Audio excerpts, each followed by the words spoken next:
Bonjour à tous et à toutes, soyez les bienvenus à ce moment de prière, de partage, ce moment où nous vivons ensemble cette miséricorde du Seigneur. Au nom du Père, du Fils et du Saint-Esprit. Amen. Je vous salue Marie, pleine de grâce. Le Seigneur est avec vous. Vous êtes bénie entre toutes les femmes. Jésus, le fruit de vos entrailles, est béni. Sainte Marie, Mère de Dieu, priez pour nous pauvres pécheurs, maintenant et à l'heure de notre mort. Amen. Notre-Dame de la Salette, priez pour nous. Nous allons prendre ensemble l'évangile de Luc, chapitre 13, versets 1 au 9. Un jour, deux gens rapportèrent à Jésus l'affaire de Galiléens que Pilate avait fait massacrer, mêlant leur sang à celui de sacrifice qu'ils offraient. Jésus leur répondit, « Pensez-vous que ces Galiléens étaient de plus grands pécheurs que tous les autres Galiléens et pour avoir subi un tel sort? Eh bien, je vous dis, pas du tout. Mais si vous ne vous convertissez pas, vous périrez tous de même. Et ces 18 personnes tuées par la chute de la tour de Siloé, pensez-vous qu'elles étaient plus coupables que tous les autres habitants de Jérusalem? Eh bien, je vous dis, pas du tout. Mais si vous ne vous convertissez pas, vous périrez tous de même. Jésus disait encore cette parabole. Quelqu'un avait un figuier planté dans sa vigne. Il vint chercher du fruit sur ce figuier et n'en trouva pas. Il dit alors à son vigneron, « Voilà 3 ans que je viens chercher du fruit sur ce figuier et je n'en trouve pas. Coupez-le. À quoi bon le laisser épuiser le sol? » Mais le vigneron lui répondit, « Maître, laisse-le encore cette année, le temps que je bêche autour pour y mettre du fumier. Peut-être donnera-t-il du fruit à l'avenir. Sinon, tu le couperas. » Acclamons la parole de Dieu. Oui, chers frères et sœurs, le Seigneur nous laisse le temps de nous convertir. Il faut comprendre le mot conversion aujourd'hui, basé sur cet évangile, comme un temps de produire du fruit.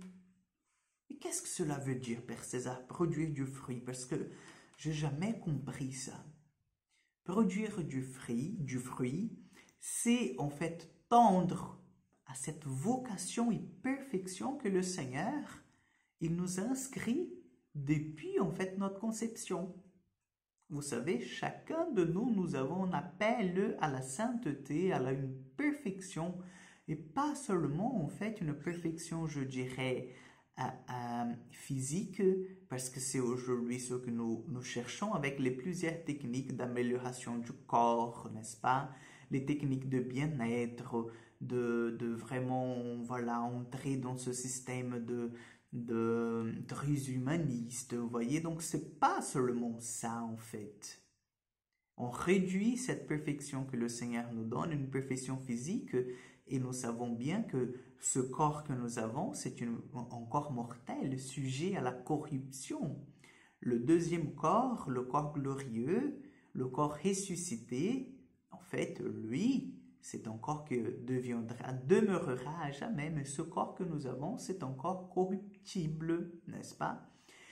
Et donc, le Seigneur, il vient nous parler d'une perfection, chers frères et sœurs, morale, spirituelle. Une perfection, un ajustement à sa volonté, vous voyez? Donc, c'est pour ça qu'aujourd'hui, il nous dit « Convertissez-vous à maintes reprises dans cet évangile ». Pourquoi? Parce que si nous ne convertissons pas, il est impossible de produire du fruit. Et nous serons comme cette vigne, comme ce figuier qui a été planté et que 3 ans, il épuisait le sol, il n'a rien produit. C'est triste. C'est triste qu'on ait une vie de 80, 90 ans, n'est-ce pas? 100 ans, et on ne produise pas du fruit. Et devant le Seigneur, on découvre qu'on n'a fait que pour épuiser le sol, on n'a rien fait. On n'a rien fait pour les autres. Mais en même temps, la fin de cet évangile nous invite à l'espérance. Le Seigneur travaille, Jésus travaille toujours en nous et avec nous, pour que nous puissions, au temps voulu, produire du fruit, pour que nous puissions changer cette vocation stérile, je dirais, cette terre stérile, cette plante stérile, à une plante qui produise du fruit, à un figuier qui puisse nourrir les autres, qui puisse donner de l'ombre, qui puisse être utile à l'humanité. Donc demandons au Seigneur que nous puissions être des saints, parce que ce ne sont que les saints qui produisent du fruit et qui font vraiment ce que Dieu il veut que nous fassions. Amen. Le Seigneur soit avec vous.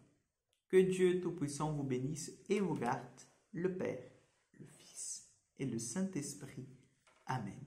Chers frères et sœurs, allez dans la paix du Christ.